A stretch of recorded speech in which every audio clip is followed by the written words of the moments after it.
Right now, I'm challenging myself to see if I can make 128 Regulation H teams that are each different from one another over the course of 128 days. Why 128, you might ask? At the end of the 128 days, we're going to do something special where we battle every team against each other in a single elimination bracket to see which team emerges on top. There will be some competitively strong teams, there will be some gimmick teams, and there will be some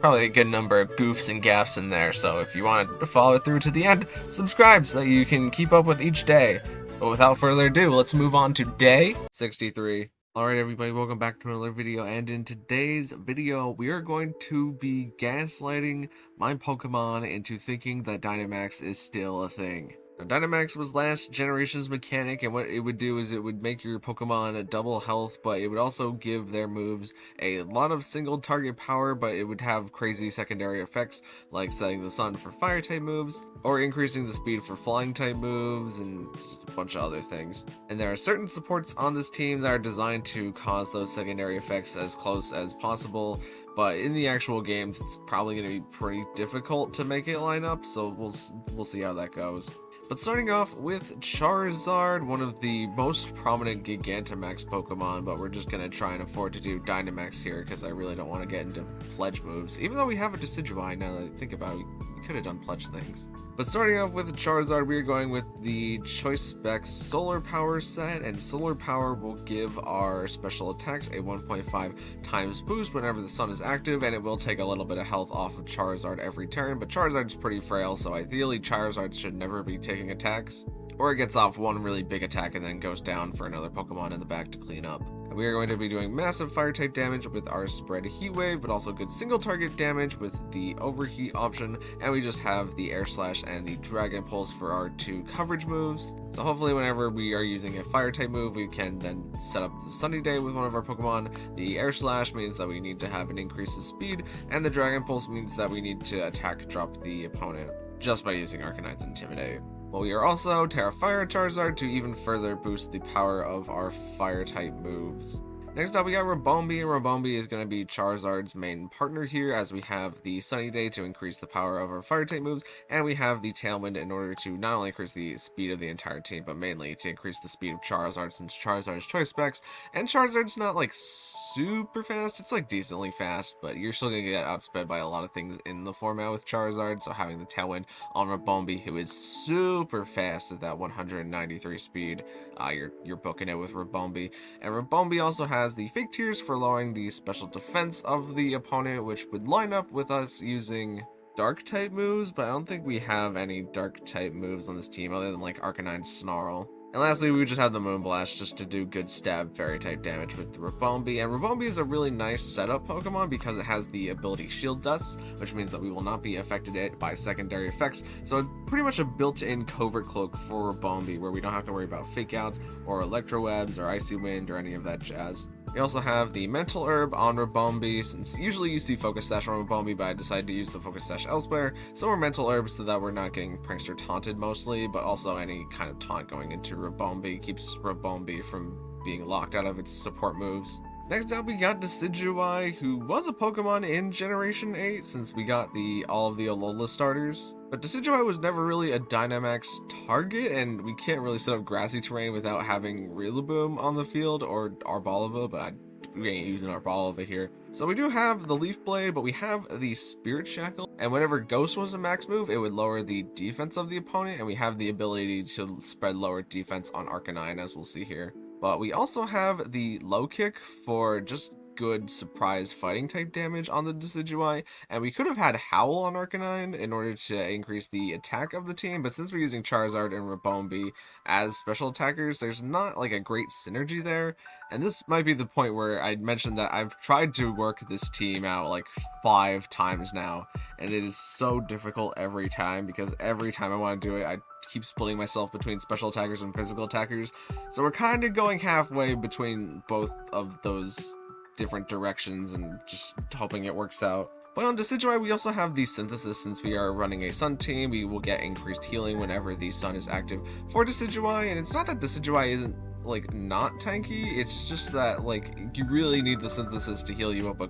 good bit for Decidueye to take like 2 neutral attacks or something like that. And we have the Focus Sash on Decidueye just so it can always take like 1 big attack, and then maybe if it's faster than something, you can Synthesis after taking the 1 big attack, and then you take like the 1 lower power attack while your other Pokemon KOs the big damage dealer. But for the situations where we get brought down to our Focus Sash, we do have the Overgrow for powering up our Leaf Blade by 1.5 times when we're low HP, and we're Terra Poison on Decidueye just because Poison gives us some nice resistances and nullifies some of our previous weaknesses. Next up, we got Arcanine, and Arcanine is mainly here just to be a really good support, as we have the Intimidate for lowering the attack, like we are using the Dragon-type move on Charizard, but we also have the Snarl for lowering the opponent's special attack, and lowering special attack was the thing that bug types did, and there wasn't really much room to slot on a bug. Well, actually, Rabombi is a bug, but there wasn't really much room to slot on another bug on a Fire-type team, so we're not going to go that direction. And we do have the Flare Blitz just for good stab Fire-type damage on Arcanine, since we are running a Sun team.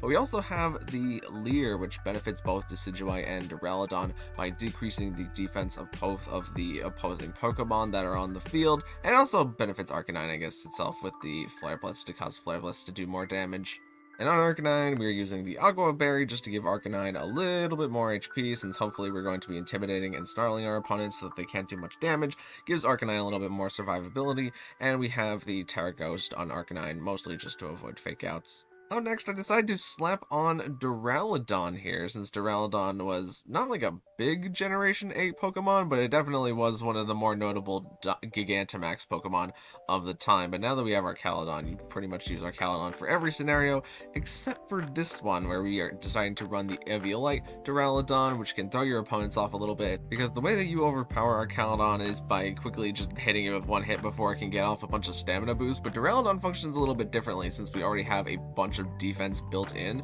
that you kind of need to whittle away at Duraludon over time in order to get it down. But our Duraludon is Iron Defense and Body Press to make use of our very high defense on Duraludon, and we also have the Foul Play just as an option where we don't have to invest any attack in Duraludon in order to get good attack on our Foul Play move, since we use the opponent's attack. And we have the Dragon Tail just to force our opponent to maybe have to do some switches and reconfigure their Pokemon around, where we can keep Duraludon in for a really long time and then just force the opponent to switch constantly. And Stalwart is an ability that our Caledon has, and it's somewhat popular. Like Stamina and Steroid are definitely more popular, but as we saw at Louisville, I think Wolfglick's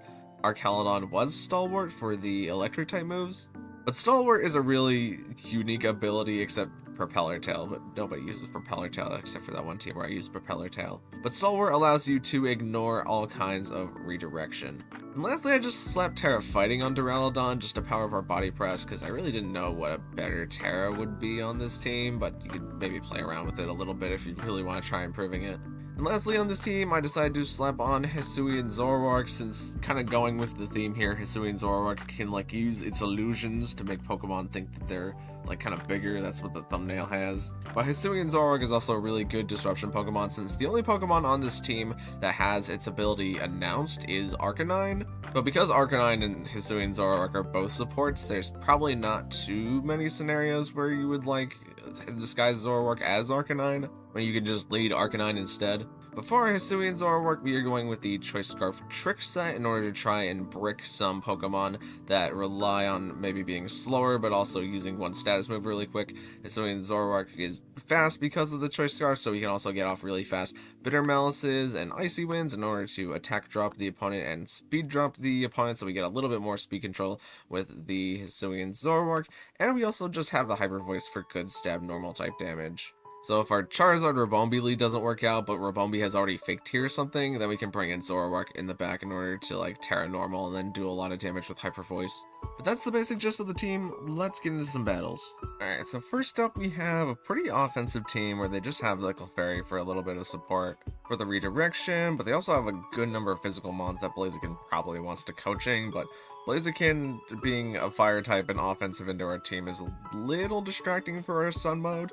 So they decide to lead Salamence and Blaziken, and we get in Arcanine and Rabombi, but you'll tell by the fact that Intimidate doesn't activate here, and the fact that Arcanine is using Icy Wind, that this is in fact Zoroark. So we get Icy Wind, and that does good damage to Salamence, but not too much damage to Blaziken. As we trade Tailwinds here, and they decide to just flat out Blaze Kick Rabombi, which I'm pretty okay with, as now we get to bring in Charizard, and Zoroark is still the fastest one on the field, so we can Icy Wind into both slots, and we can just Air Slash the Blaziken for a good amount of super effective damage. But they bring in their Blood Moon and their Clefairy in the back, so I decide to preserve the Charizard, as we're probably going to need it, and we don't really need Arcanine anymore. Like, it is nice to get off a Snarl here, and I really didn't think they were going to Ground type move into the Charizard, and they just Hyper Voice, and of course that takes out Zoroark as they miss the Sing, so we get lucky on the about 50-50 chance to dodge the Sing. So we Terrify our Charizard here as the Clefairy follow me, and we get Heat Wave into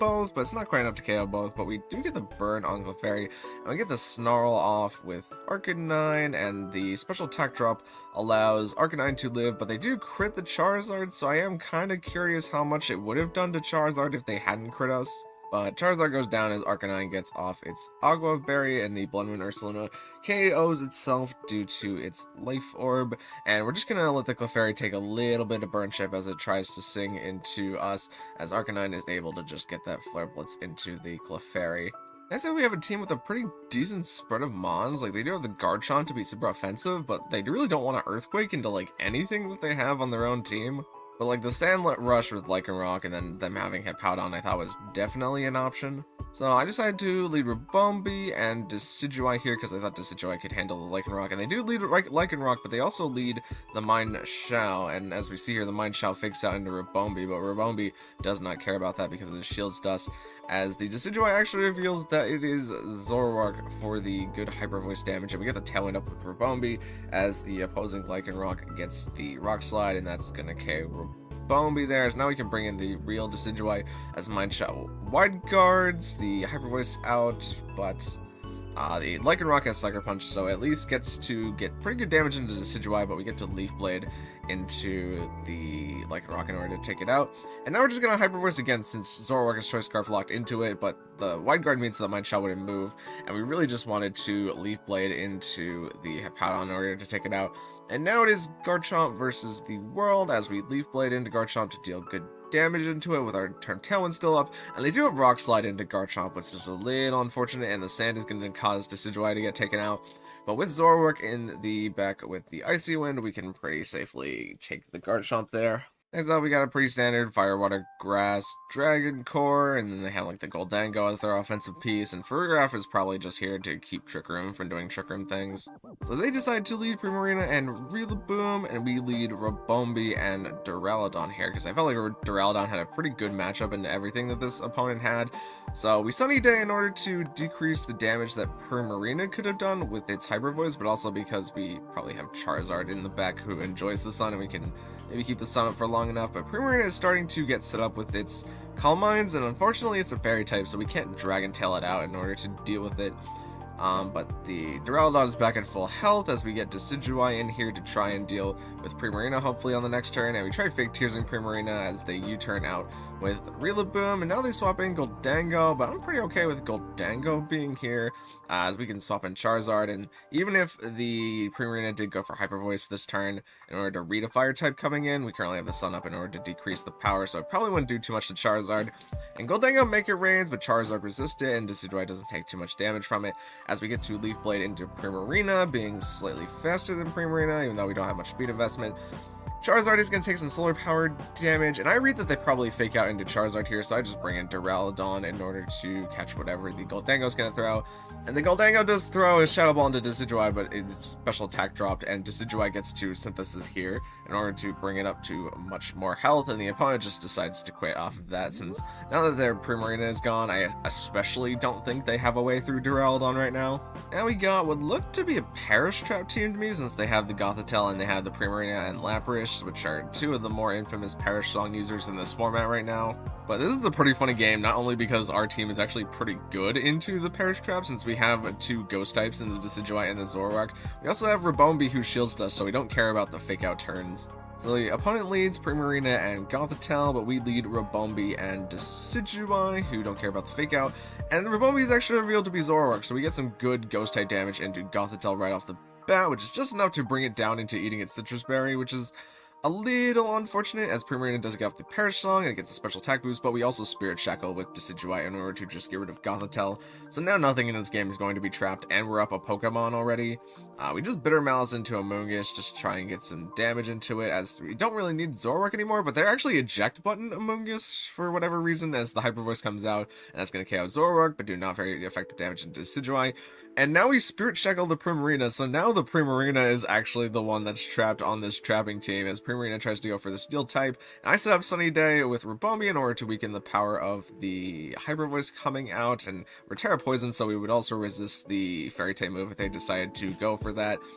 But the poison also allows us to not be weak to the Freeze Dry here, so we don't take very much damage from the Freeze Dry, and we're synthesizing it with Decidueye, so that Decidueye lives the turn guaranteed. And we can just Fake Tears the Lapras, as the Primarina is going to die this turn since it didn't have the ability to switch out. And the Perish on the Lapras means that they only have one Pokemon left in the Amoonguss, but we just Fake Tears Lapras and Fake Tears Amoonguss so that Charizard can get the double Heat Wave KO here super easily. So that was just kind of a funny use of Decidueye where we used his signature move to trap in a team that's supposed to trap in other teams and then make them perish. But also, like, not only did they fake out Ribombee, who wasn't even Ribombee to begin with, like, even if they did fake out Ribombee, like, Ribombee still has the Shield Dust, so we wouldn't have even cared that turn. Next up, we have what looks to be very similar teams to the last team, except they're using Perish Song more than likely in order to make the Tatsugiri perish whenever they have Dozo in with Tatsugiri to make Dozo mode, and then they bring in the Flamigo with the Co-Star in order to copy the Dondozo boost. I don't think I lead super great into this play, as I decided to lead Duraludon and Ribombee, so that way we could threaten the Tatsugiri immediately with the Dragon Tail for when it goes for the Endure. But Tatsugiri actually has Protect and not Endure, so this kind of messes up the strategy here, where we tried Dragon Tailing, but Gengar gets off the Perish Song pretty much for free here. So now we have Tailwind, but we're just kind of trying to set up Charizard in the back as both of the opposing Pokemon substitute, and we actually missed the Dragon Tail into Gengar, which is just flat out not great. But even if we did land the Dragon Tail into Gengar and break its substitute, I don't know how Dragon Tail works on substitute. I'm assuming it would cause the Pokemon to not switch out if you were to hit it with Dragon Tail. But if it did Dragon Tail out into Flamigo, then we would be in a really good spot. But if it Dragon Tailed out into Dondozo, we would probably be in a worse spot. So maybe it's better that we don't have the Gengar switch out quite yet in this game. Tatsugiri is going to Protect again, as Gengar just goes for the Shadow Claw in order to lower Charizard's health. And we do get the Dragon Tail. We see that Dragon Tail does not cause Gengar to swap out, but Gengar is going to perish and Tatsugiri is going to perish. So they bring in Dondozo here on the last turn to get Tatsugiri to perish, and we bring in Decidueye, and we click Heat Wave into Dondozo to maybe try and get a burn into it to make it more easy to deal with. But Dondozo doesn't take the burn. It's also not taking very much damage from us. But now they get to bring in the Flamigo, who goes for the Protect turn 1, and they just double Protect, perhaps wanting to stall our Sun a little bit, maybe expecting Charizard to be a Choice Scarf. And we really need to get some damage into Dondozo at this point. They Brave Bird with Flamigo, but Decidueye is Sash, so we at least catch one attack. And we do get the Heat Wave here, and Heat Wave is able to KO Flamigo, even though it has a double Spadef boost, but Order Up is going to take down Charizard. As we try to Leaf Blade Dozo, but unfortunately we don't get our 1 in 8 chance to crit, and the Leaf Blade doesn't even do that much, considering all things.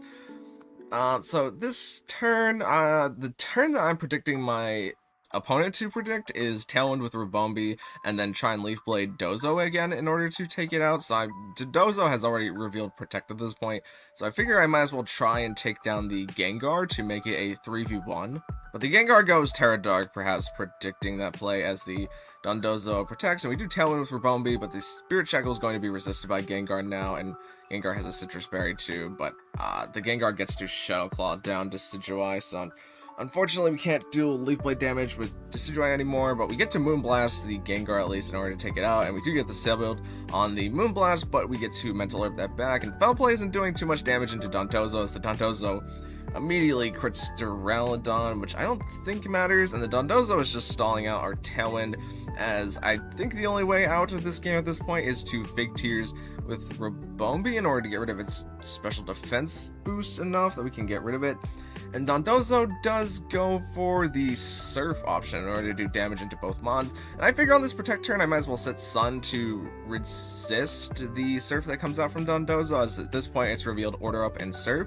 So if we Sunny Day, it means that it theoretically can't do too much damage to Ribombee, as we don't know what its last move is. It might be like Substitute. But the Dondozo is just stalling for its leftovers, as now we get another Fake Tears hit, and Ribombee does live the turn because we have the Sunny Day up. And Foul Play just isn't doing too much damage with Duraludon. I'm not sure what the best move to be going with here would be on Duraludon, because we do have our Terra still active, but I don't really think it benefits us to use the Terra Fighting Body Press. It's hard to tell which would do more damage, the Foul Play or the Terra Fighting Body Press at this point. But we're just trying to Moonblast into Dondozo and just hit it, because a good crit turn here will really turn the tide. And we do Moonblast while it's at half speed def, and that brings it down pretty low, but the Foul Play just isn't enough to take down the Dondozo, and as we just saw, Dondozo pretty much heals up as much damage as the Foul Play did with its leftovers, and now that the leftovers are being active, the Order Up does increase in damage, but it's not...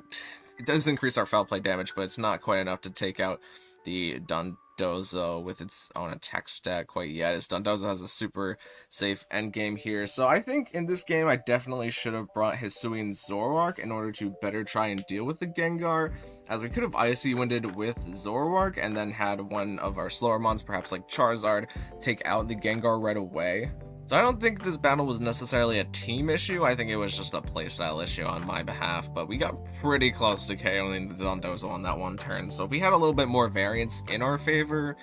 then we probably could have had this game, but it's hard to say. And lastly, we have a pretty hard Trick Room team here, as they have two components to set up their Trick Room, like the Porygon 2 and the Hatterene, and they have two very notable Disruption Pokemon in Incineroar and Amoonguss in order to help them get up that Trick Room, and then they have two very hard damage dealers in the Ursaluna and the Archaludon, who Archaludon probably doesn't need the Trick Room, but it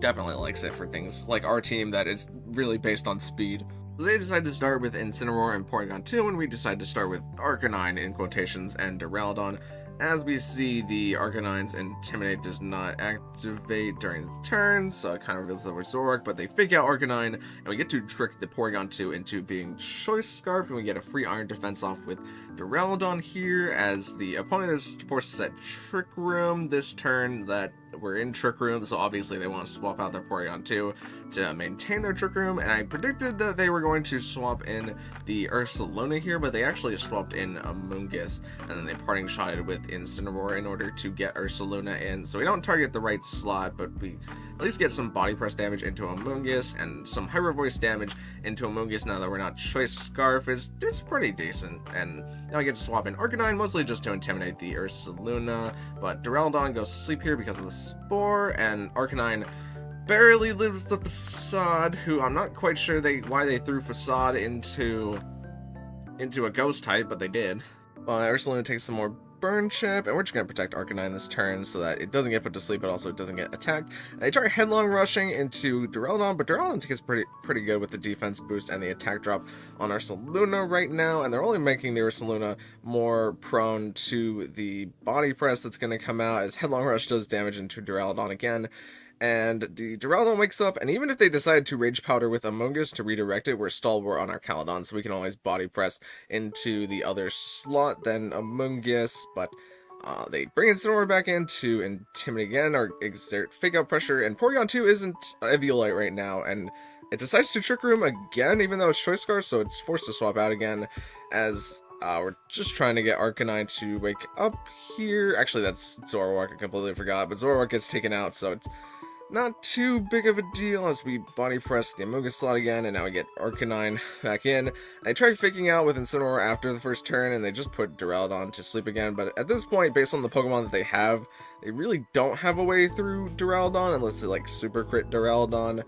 and we're Amoonguss survived the Flare Blitz, unfortunately, so we're just kind of trading Pokemon around while Duraludon waits to wake up, and they knock off Duraludon in order to get rid of the Eviolite, but Duraludon wakes up, and we get to Body Press Incineroar, and Snarl from Arcanine, unfortunately, isn't enough to KO either slot, and Porygon 2 locks itself into Recover here, which means that they need to swap into Amoonguss again. So we just Flare Blitz into Incineroar, and we get good Body Press damage into Amoonguss, and now that Porygon 2 is coming back in and Arcanine is faster than Duraludon, we can just safely Flare Blitz into Amoonguss and Body Press into Porygon 2 in order to get rid of Porygon 2. And yeah, opponent sees that the game is over at this point. Also, it is worth noting that since we had Duraludon on the field, if they didn't fake out the Duraludon slot that one turn, we could have Dragon-tailed into the Porygon 2 in order to keep it from getting up the Trick Room, but I thought it was more important to get the Iron Defense off with Duraludon in order to make us more tanky for Ursaluna, who might outspeed Duraludon if it's like a fake Trick Room team kind of thing.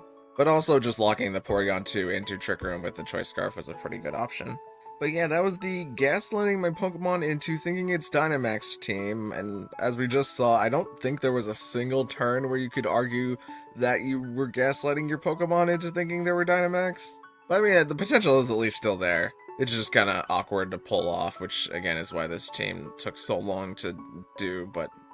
we're just going to leave it here because I don't have any more time to put into this team. So thank you guys so much for watching. If you liked it, maybe consider leaving a like on the video, and even consider subscribing, because both of those things would help me out an absolute ton, and I will see you in the next one.